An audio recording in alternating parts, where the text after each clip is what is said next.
Howdy there everyone, this is H.E.Martin Arts. Today I'll be going into the backstory behind my most recent animatic, the Old Lighthouse. In this video, I'll be talking about how I came up with the story, my inspirations, and the character. So without further ado, let's get started. I first came up with the idea of a lighthouse story when me and my mother were looking through some old photos we found, and most of the photos that we found were when we took a family trip to Nova Scotia when I was about 10 years old. I'm 23 now, going to be 24 in literally 3 days. So it's been a whole decade since we went there, and when I saw the old pictures, one of the first things I remembered from the trip was seeing a lighthouse for the very first time. Up until that point, I'd only seen lighthouses in cartoons and movies, so this was the very first time I'd seen one in real life. And I knew lighthouses were big, but my 10-year-old self never anticipated how big they actually were. I remember just standing there, staring at this lighthouse, absolutely taken back by this giant lighthouse and the scenery of water splashing against the rocks. I don't even know how long I was staring at it before my mother told me it was time to go. And it was that memory that made me realize I've never actually seen what the inside of a lighthouse looks like. So I went online and looked it up, and that's what sparked the idea for the setting of the story to take place inside of a lighthouse. When I was first writing the plot, I had two stories planned out. The first one was going to be a sad story about a lighthouse keeper's daughter going around the lighthouse and reminiscing on their time together before he passed away. And for the second plot that I thought of was about an explorer trying to learn the history of the lighthouse and why it was abandoned. So because I had these two plot ideas, I kept going back and forth between the two of them, trying to figure out which one should I use and which emotions did I want my audience to take from this. Should it be grief, sadness of the first plot, or should it be the curiosity and questions of the second plot?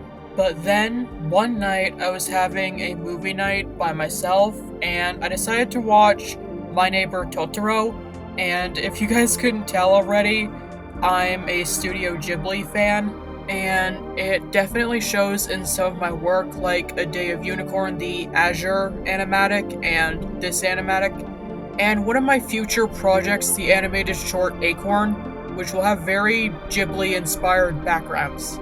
So after I finished the movie, I kept thinking about this one scene in particular, the part where the two girls, Satsuki and Mei, I hope I'm pronouncing their names right, first arrive at their new home, and they go exploring around the house. It didn't occur to me until later why I kept thinking about the scene. I think it was because of the sister's childhood wonder. That's when I got the idea to make the character a little kid and have her wander around the lighthouse in the same way the girls did their new home. This is because when a kid is somewhere new, they think of it as a new adventure. Here is a personal example of mine. When I was a little kid, my family and I would go hiking in this local forest trail, and we would go there every summer, and I remember walking ahead of my family, running around, taking in everything I was seeing, and I would treat these, I'd say roughly hour-long walks as this big adventure, but obviously when I went there as a teenager, I had a very different reaction from when I was a little kid. Now, to me, it wasn't this big, great adventure, it was just a simple walk in the woods. And I believe that's one of the advantages of having a kid protagonist, because in this case, to an adult or teenager, it's just a simple walk in the forest, nothing really special about it. To a kid, however, even though it's just a regular forest and there's nothing really magical or special about it, that's not how they see it. Since kids have big imaginations, they can turn a simple walk in the woods into a walk through a magical fairy kingdom. So instead of using the previous two plots I planned out, I decided to make the new plot and turn the story into a little girl going on an adventure in the lighthouse. So when I was finished writing, pretty much everything that I wrote made it into the final version of the animatic, with the exception of two scenes in particular. With the first of the two scenes being the part where there's a close-up of a broken teapot and the spider coming down. That scene was originally going to be a bird's eye view of the little girl entering the lighthouse, but it was scrapped because I wanted the interior of the lighthouse to be explored in smaller parts, thus replacing it with the teapot scene to show how old the lighthouse seems to be.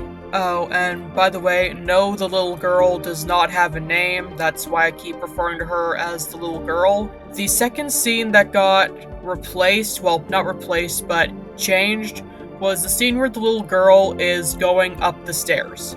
Originally, she was going to walk up the stairs, not crawl, but I was struggling to position the character properly as she was walking up the stairs, since little kids often do struggle going up and down stairs because they have smaller legs. That's when it occurred to me to have her crawl up the stairs. And let's all be real for a second here, at one point in all of our childhoods, we have all crawled up the stairs rather than walking at least once. We all did it. I did it. You did it. Every little kid in the known universe has crawled up the stairs. Now, finally, for the last part of this video, I'm going to go into the inspiration for the little girl's design, starting off with the color of her eyes.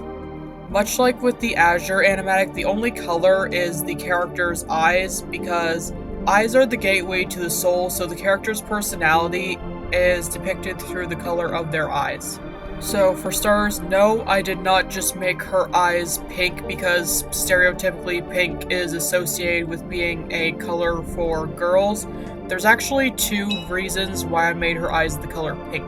The first reason being that the overall design of the character is based off of Mei from My Neighbor Totoro, and the main color that Mei wore throughout the movie was the color pink. The other reason being is that pink, like every other color, has a lot of different meanings behind it. In this case, I used pink because pink represents youthfulness, optimism, playfulness, and the color pink is often associated with the feelings of calmness. So that is it for the story behind the Old Lighthouse. I hope you all enjoyed this behind the scenes look and also my speed drawing here. I hope everyone has a wonderful day or night or whatever time it is that you're watching this. That's it for now. Goodbye, everyone.